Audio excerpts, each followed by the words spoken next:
श्री शिवराज अष्टकातलं 6वं शिवपुष्प घेऊन येतायत रणपती शिवराय स्वारी आग्रा.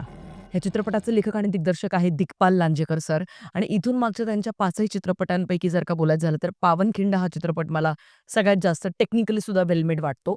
बाकी चित्रपटांमध्ये बऱ्याच सगळ्या त्रुटी होत्या. पण दिग्पाल लांजेकर हे नाव कुठेही मला ज्यावेळेला दिसतं ना, तेव्हा एका गोष्टीची खात्री असते, की इतिहास ॲटलीस्ट खोटा दाखवला जाणार नाही.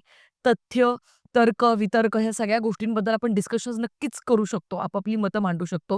पण किमान खोटं नाटं काहीतरी खूपच ओव्हर एक्झॅजरेट केलेल्या अशा काही गोष्टी नाही दाखवल्या जाणार आणि त्याचमुळे याही चित्रपटासाठी मी प्रचंड एक्सायटेड आहे. आता रणपती शिवराय या चित्रपटाचा टीझर नुकताच ड्रॉप झाला YouTubeवरती आणि फक्त 1 मिनिटाचा टीझर आहे. फक्त 1 मिनिट टीझर आणि हा निर्णय मला अत्यंत महत्त्वाचा वाटला.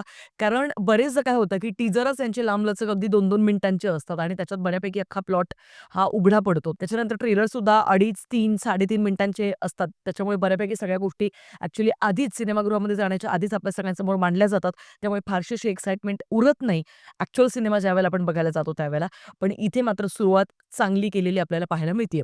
आता हा सिनेमा 19 फेब्रुवारी म्हणजेच शिवजयंती 2026ला रिलीज केला जाणार आहे. अर्थात महत्त्वाची तारीख आहे, अर्थात योग्य तारीख आहे आणि अर्थात सुंदर आणि महत्त्वाची तारीख त्याने निवडलेली आहे. 19 फेब्रुवारी म्हणजे आपल्या सगळ्यांसाठी किती जवळची तारीख आहे हे वेगळं सांगायला नको आणि त्याचमुळे आता हा टीझर मला कसा वाटलाय सगळ्यात आधी चला त्याच्याबद्दल चर्चा करूया. आता याच्या आधी की मी टीझरचा रिव्ह्यू देईन, मला एकच गोष्ट मांडायची की महाराज नक्की कोण आहेत?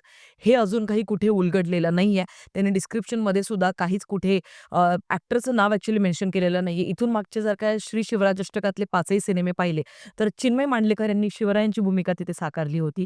पण चिन्मय मांडलेकर यांच्यासोबत जी काही महिन्यांपूर्वी जी कॉन्ट्रोव्हर्सी झाली होती, आय थिंक एखादं वर्ष झालं असेल त्या कॉन्ट्रोव्हर्सीला. त्यांनी त्यांच्या मुलाचं नाव हे जहांगीर ठेवलंय. ही बाब ज्यावेळेला उघडकीस आली, त्यावेळेला लोकांनी त्यांना प्रचंड ट्रोल केलं होतं आणि त्यावेळेला त्या ट्रोलिंगला उत्तर देत असताना चिन्मय मांडलेकर यांनी सांगितलं होतं, की इथून पुढे मी आता श्री छत्रपती शिवाजी महाराजांची भूमिका कधीच नाही साकारणार आणि त्याचमुळे आता शिवराज अष्टकाचं काय होईल बाबा? हे सगळे प्रश्न त्याच वेळेला उत्पन्न झाले होते. पण आता कारण हा चित्रपटाचा टीझर त्यांनी ड्रॉप केलेला आहे, तर अजूनही फेस रिव्हील केलेला नाहीये. त्यामुळे आता नक्की कोण असणार आहे महाराजांच्या भूमिकेत? हे मात्र आता ट्रेलर आल्यानंतरच समजेल. कदाचित तेव्हाही नाही कळणार का काय मला माहिती नाहीये. पण आता बघूया. सध्या ओव्हरऑल टीझर मला कसा वाटलाय त्याबद्दल चर्चा करूया. या टीझरची सुरुवातच औरंगजेबापासून होते आणि Wow. अतिशय अंधारात वगैरे तो असा बसलेला आहे. त्याच्या मागे Wow. हा त्याच्या महालाचा तख्त सुद्धा दिसतोय Simba. आपल्याला जिथे तो बसतो, त्याचं सिंहासन दिसतंय. Alright. पण तरीसुद्धा खूप जास्त अंधारात ज्यावेळेला त्याचा हा डायलॉग आपल्या सगळ्यांसमोर मांडला जातो, तिथे मला असं वाटतं, की कदाचित तो एक पर्स्पेक्टिव्ह असेल, की सगळं आहे त्याच्याकडे, सगळं होतं त्याच्याकडे. पण ती जी अस्वस्थता आहे, ती जी बेचैनी आहे, कारण महाराजांचं नावच ऐकल्यापासून, तर ती कुठेतरी मे बी सुरुवातीच्याच फर्स्ट फ्रेममध्ये एस्टॅब्लिश केली जाते आणि हा चित्रपट प्रचंड इंटेन्स असणार आहे, याचं आपल्या सगळ्यांसमोर एक उदाहरण दिलं जातं आणि टीझर जर का अजून जसं पुढे-पुढे जात जातो तसतसा आपल्या असं लक्षात येतं, की बऱ्यापैकी अख्खा जो चित्रपट आहे, तो त्याच्यामध्ये ॲक्शन, विस्फोट ह्या सगळ्या गोष्टी प्रचंड जास्त प्रमाणात होणार आहे.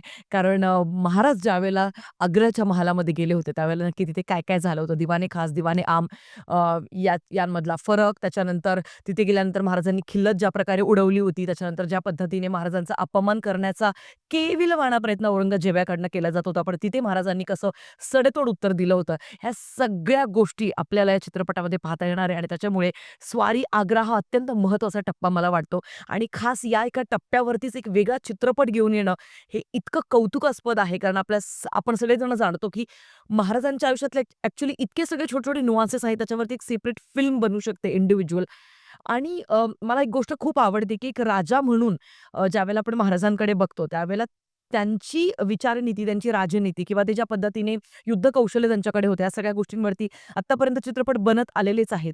पण मला असं वाटतं खूप जास्त खोलात जाऊन महाराज स्वतः कसे होते किंवा ते विचार करण्याची त्यांची प्रोसेस कशी होती, इतकं आत्मबळ कुठून यायचं किंवा खूप छोट्या-छोट्या गोष्टी आहेत, कदाचित त्या चित्रपटामध्ये त्या एक्सप्लोर केल्या जातील. I mean who knows? Let's see. या टीझरमध्ये मला नक्की कुठल्या-कुठल्या गोष्टी आवडल्या त्या सगळ्यात आधी मी सांगतेच आहे. तर त्यात आणखीन एक गोष्ट म्हणजे या चित्रपटाचं बजेट ॲक्चुअली वाढलेलं आपल्याला पाहायला मिळतंय.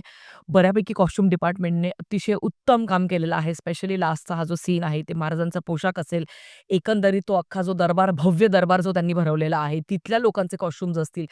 इथून मागे दिग्पाल लांजेकर सर यांच्या प्रत्येक चित्रपटामध्ये कॉस्ट्यूम डिपार्टमेंटचं काम इतकं निम्न दर्जाचं आपल्याला पाहायला मिळायचं, की म्हणजे प्रत्येक वेळेला तीच तक्रार मांडून वैताग आला होता.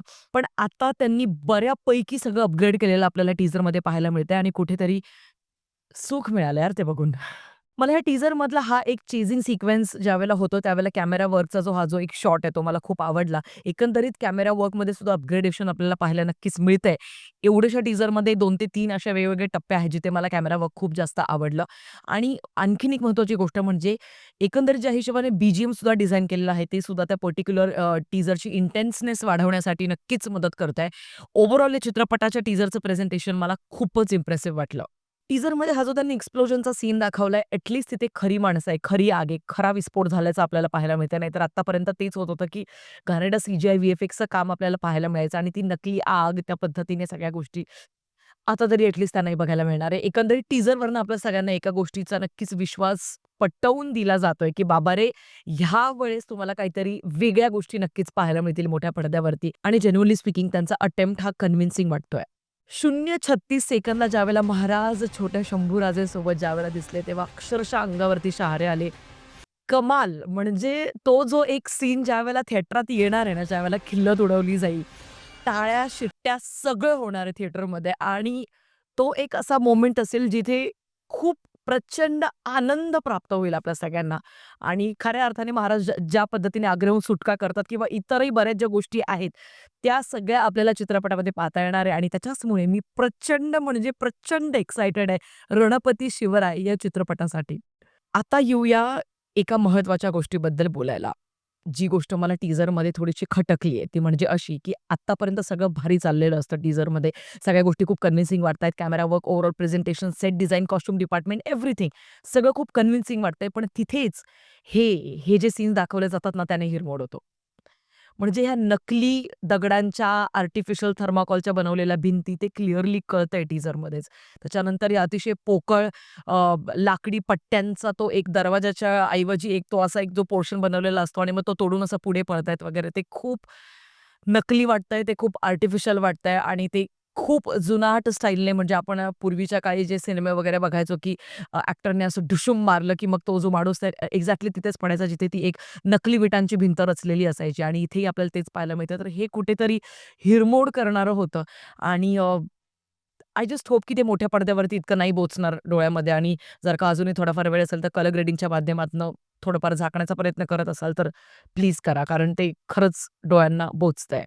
आणि आणखीन एक गोष्ट, आता महाराजांनी औरंग्याच्या ॲक्चुअली दरबारात जाऊन अ, त्याला अगदी सडेतोड उत्तर देत तिथून ते निघाले होते, हे मात्र माझ्या वाचनात आहे. पण तलवार म्यानातनं त्यांनी काढली होती का? हे मात्र काही म्हणजे मी आत्तापर्यंत ॲटलीस्ट ऐकलेलं नाहीये. पण याबद्दल जर का तुम्हाला जास्त माहिती असेल, तर प्लीज कमेंट सेक्शनमध्ये मला कळवा. आणि नक्की हा सिक्वेन्स ते कसा दाखवणार आहे चित्रपटामध्ये, ते बघण्यामध्ये मला जास्त इंटरेस्ट आहे. हा सिनेमा येतोय 19 फेब्रुवारी 2026ला म्हणजे शिवजयंती 2026ला.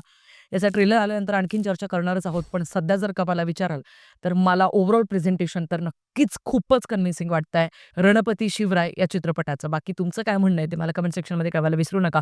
भेटूया पुढच्या व्हिडिओमध्ये. तोपर्यंत काळजी घ्या. जय शिवराय.